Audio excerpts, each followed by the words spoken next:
Satyabama Institute of Science and Technology, Chennai and Sriperumbudur.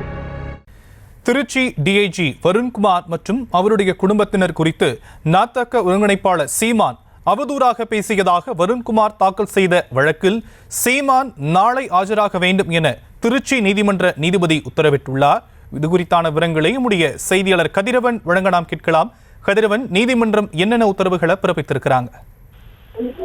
வணக்கம் சாம்.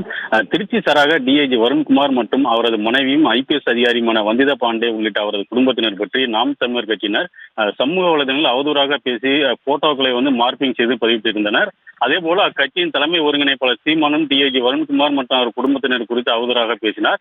இந்த நிலையில் சீமான் மீது நடவடிக்கை எடுக்க வேண்டும் என தில்லைநகர் காவல் நிலையத்தில் புகார் அளித்திருந்தார். இதனைத் தொடர்ந்து டிஐஜி வருண்குமார் திருச்சி நீதிமன்றத்தில் அவதூறு வழக்கம் தொடுத்திருந்தார். இந்த வழக்கு மீதான விசாரணை திருச்சி குற்றவியல் நீதிமன்றம் எண் 4 நடைபெற்று வருகிறது.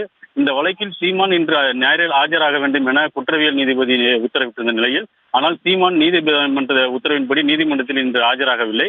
இந்த வழக்கை விசாரித்த நீதிபதி இன்று மாலை 5 மணிக்குள் சீமான் நேரில் ஆஜராக வேண்டும், இல்லை என்றால் அவர் மீது பிடிவாரண்ட் பிறப்பிக்கப்படும் என உத்தரவிட்டிருந்தார்.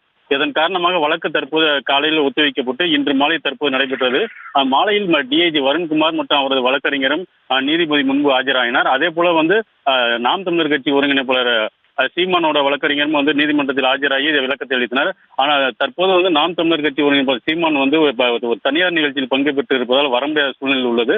ஆனால் நாளைக்கு வருகிறதா என்று நீதிபதியிடம் தெரிவித்தார். இதனை அடுத்து நாளை கண்டிப்பாக வர வேண்டும் என நீதிபதி உத்தரவிட்டிருந்தார். இதனைத் தொடர்ந்து உள்ளே ஆஜரான டிஐஜி வருண்குமார் மற்றும் அவர்கள் அங்கிருந்து சென்றனர். நாளை கண்டிப்பாக இவர்கள் ஆஜராக வேண்டும் என டிஐஜி வழக்கறிஞர் தெரிவித்திருந்தார்.